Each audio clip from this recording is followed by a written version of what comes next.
economy is strong. Hello, everyone. It's Charlton. And Paul Ryan is going to retire his House seat. He's going to retire from. So just to close, He's not going to rerun in 2018. So, Speaker of the House, Paul Ryan, is retiring. He's giving a live press conference right now, and we're gonna listen in. I want to hear the questions. He's just kind of making the announcement now. I'm curious as to what questions he's asked. That I'd like to hear. I like Paul Ryan for the most part. I used to really like him, but I kind of felt like he's sort of just part of the establishment. And his opposition to Trump at times bothered me, even though, I don't know. So, I don't know if this has anything to do with that or what. He's saying it's his kids, and that his kids are growing older. And I believed him, actually, that his kids are going to... Here we go. Let's just listen. Correct. I do. Look, I know most speakers don't go out on their own terms. Tip O'Neill was probably the last one to do that. But Harry Reid, as Senate leader just last session, did this. He announced he wasn't going to run for again, and he stayed on as Senate leader. So, yes, that's what I'm going to do.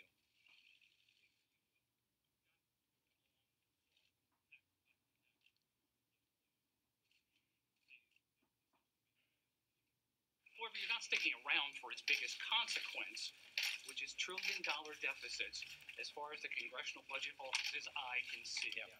What's your response to that? So entitlement reform is the one thing the one other great thing that I've spent most of my career working on. I'm extremely proud of the fact that the House passed the biggest entitlement reform bill ever considered in the House of Representatives. Do I regret the fact that the Senate did not pass this? Yes.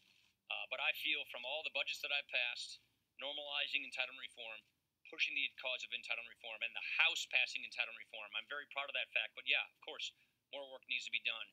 And it really is entitlements. That's where the work needs to be done. And I'm going to keep fighting for that. Let's go over here. Yeah. Chance that you might not be Speaker come November if Democrats possibly take the House factor at all into this decision? None whatsoever, actually.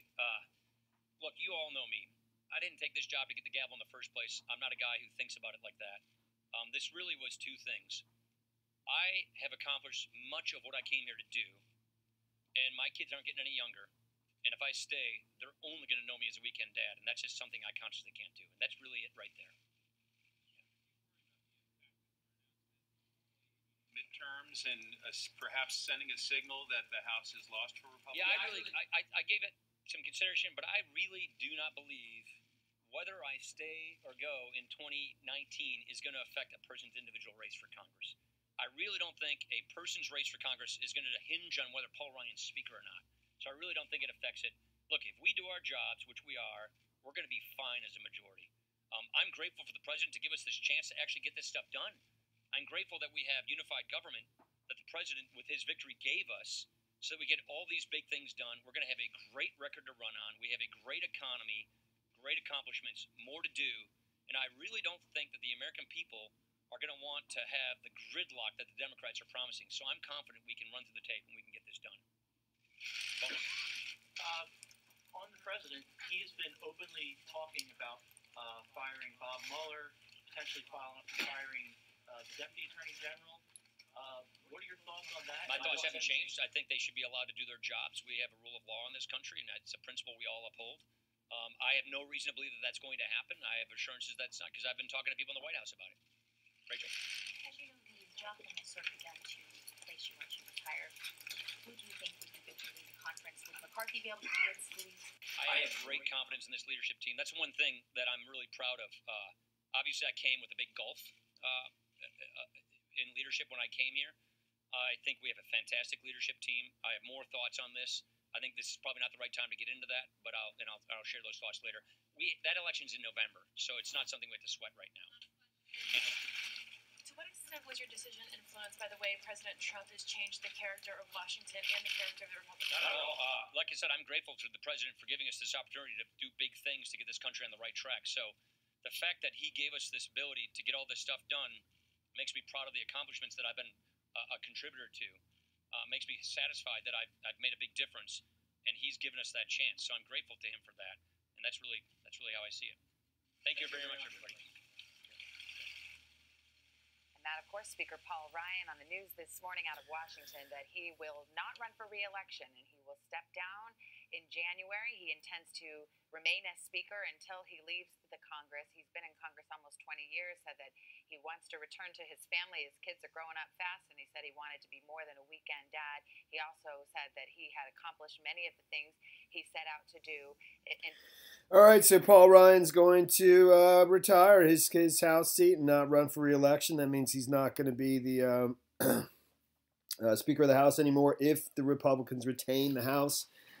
You know, and I, for one, actually think they are going to retain the House, even though everyone seems to be thinking, including like Republican talking heads, that they're going to lose the House. I disagree. I think they're going to keep the House, and I think a lot of people are more behind Trump than what you're led to believe on television, flat out, big time. You know, I mean, I like Paul Ryan and all, but he's absolutely part of the, you know, he is, man. I mean, he's part of the swamp, dude. He just is, man. These guys, Republicans, Democrats, they're all sort of the same, you know. They're just fine with Bush. They're fine with Obama. They're fine with Clinton. They're fine with each other. They're fine with everything staying the same and all the money being spent, while all their campaign donors get richer and richer, and so do all the people in Washington, you know, all their associates, relatives, and on and on. They all become ultra wealthy in their time there. Anyways, that's it. That's the story there. Thanks for watching my videos. Please subscribe to my channel. Give me a like down below, and I will see you in the next video. Later, man.